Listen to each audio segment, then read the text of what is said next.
Welcome into Vandy on SI. I'm Joey Dwyer. He's Graham Bacco here at Hawkins Field. After what felt like a must-win game that Vanderbilt did not win, a 6-5 loss to Oklahoma today at Hawkins Field.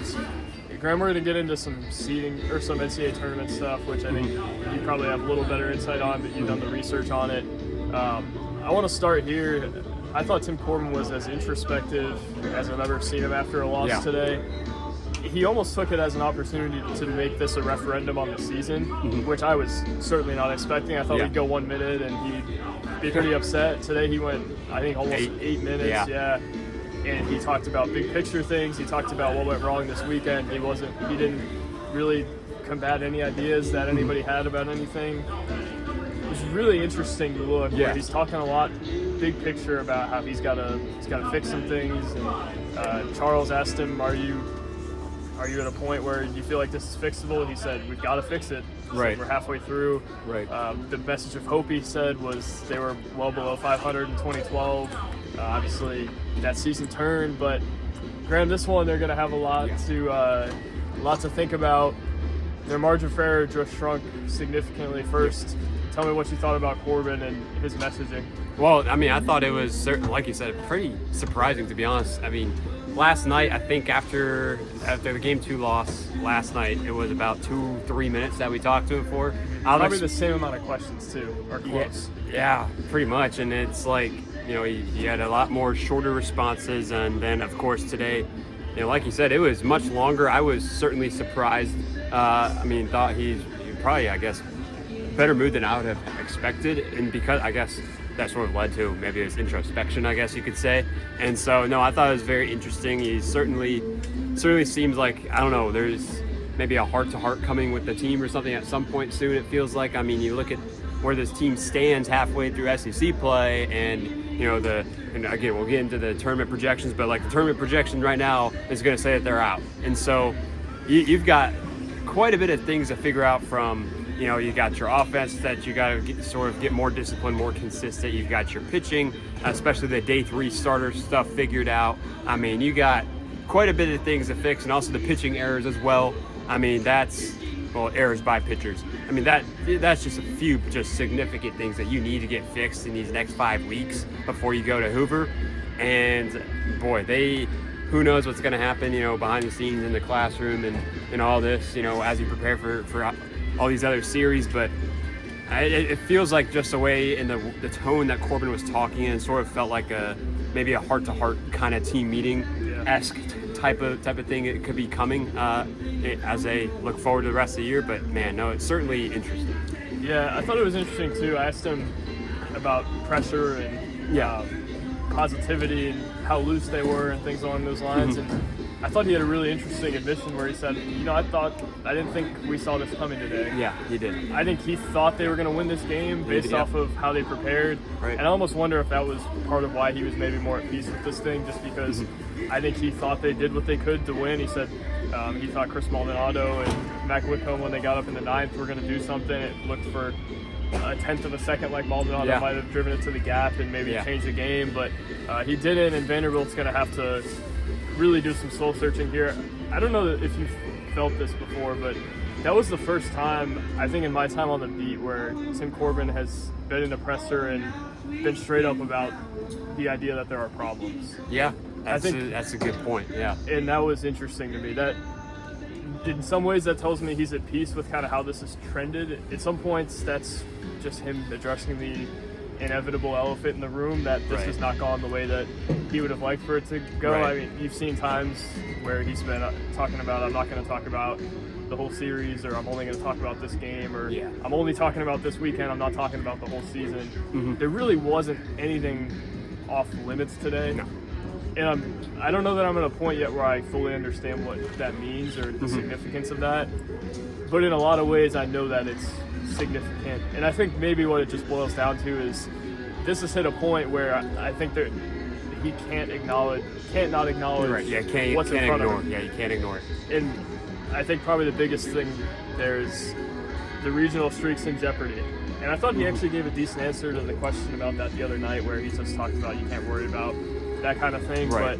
But Graham, I guess just what do you what do you make of their current situation with the NCAA tournament? I'll give you the floor to share your thoughts on the wins and things along those lines. Yeah, so I mean, obviously, whenever Baseball America and D1 gives out their latest projections this upcoming week, they're going to be out. Now, entering this week, they were, I believe, the 4th team out entering this weekend series, and obviously when you lose this weekend series, you're probably just going to drop further.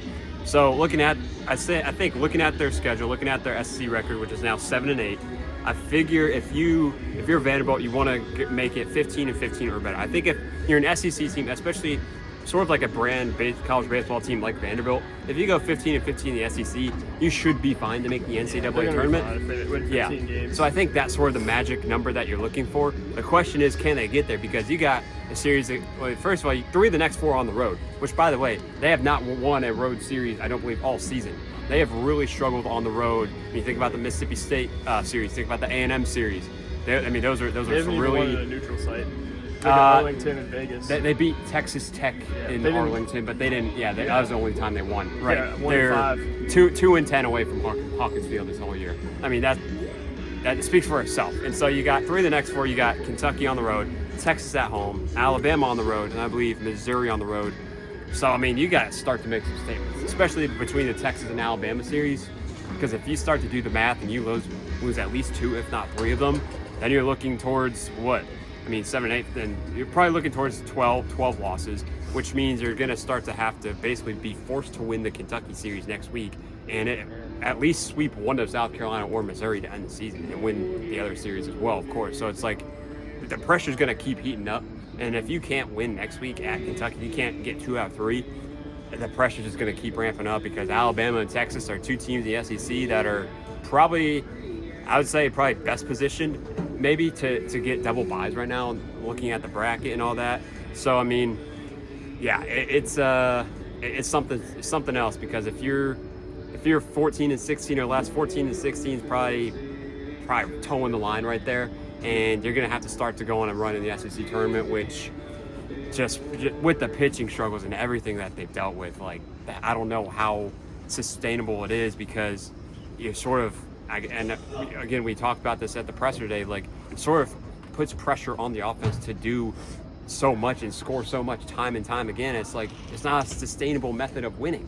Mm-hmm. So you gotta, I think, first and foremost, you have to get the pitching figured out, whether it's the pitcher errors, whether it's, who's that third starter that comes along. And, I think Neto also has to, he has to have better outings than he did today. I mean, he's just got so much pressure on him too, though. That too, and he had to save the weekend. Exactly. Today. Yeah. No. Exactly. You're right. And so it's like, I think first and foremost, you have to get those situations, those issues with the pitchers figured out first and foremost. I think the offense. Look, I think Tim Corbin said it's sort of more so with the Oklahoma pitchers. I think, in terms of explaining why Vanderbilt was sort of struggling, hitting the ball and stringing hits together. He credited Oklahoma with that. I think Oklahoma, I mean, you look at where their pitching is, I think they're 6th or 7th in the SEC in team ERA. So they're one of the better teams in the conference at pitching. And so you got to credit Oklahoma in that. But again, like, you just can't rely on your offense needing to score like 8 to 10 runs a game to win a weekend series. It's got to be better. It's got to start with the pitching. Yeah, Tim Corbin said today that all 3 games were different, and I think he's warranted in saying that. Yesterday, Vandy scored 11 runs and lost. Today, they scored 11 runs, they would have won by a whole lot. That being said, I think a lot of it stems back to the pitching. Yeah. Like you said, they can't rely on one of the 3 days to have anywhere more than a 3-inning start, probably, right? Yeah. Like, on Saturday, if they switch up the order like this moving forward, can they ever envision somebody going 4 innings? I don't know. I mean, it's literally at that point where Fennell and Neto have to be dang near perfect if they're going to win a series. Yeah. They at least have to be really good if they're going to win a series. Right. Or their offense just has to completely turn the corner. And like you said, I think there might be some pressure on the offense, at least in their heads, to be able to do that. It's the most dire situation I've seen Vandy baseball in since I've been on the beat, which year 1 was 2022. But gosh, man, this is as low as it's gotten. Yeah. And it's not to say that it can't turn. Tim Corbin referenced the idea that they're only about halfway through this whole thing. But if they can't fix it, then he says they've got to fix it. He's right. It's going to be a short summer in Nashville. It's going to be a short summer on West End. I think we're past the point of them hosting games here unless they You're just right. go on a complete tear the next couple weeks. Mm-hmm. Just getting in the tournament and saving the regional streak, I think, has to be the number one goal at this point. And then their offense is dangerous enough to maybe win a game or two and get out of there and get to the Super if things break their way. But again, like, do they have enough reliable pitching? I don't know. Right. I think this team might just be flawed enough to where you say you can't really fix a lot of their issues, and Corbin obviously is going to say they can. I still think we're going to look in June and say, all right, a lot of their issues weren't fixed. Yeah. It could be. Yeah. They just got to win in spite of them at this point. Who knows if they can do it, but today, certainly a low point in a low season for Vanderbilt baseball. Let's see if they can turn it. Everything's still on the table for them, but a lot of ground to make up here. For Graham Bacco, I'm Joey Dwyer. Check out the site. We'll have 2 written pieces up today at least, maybe 3, and then probably one up tomorrow, if not tonight, on the site as well. So thank you guys for watching. God bless. Subscribe, and we'll talk soon. Peace. Sweet.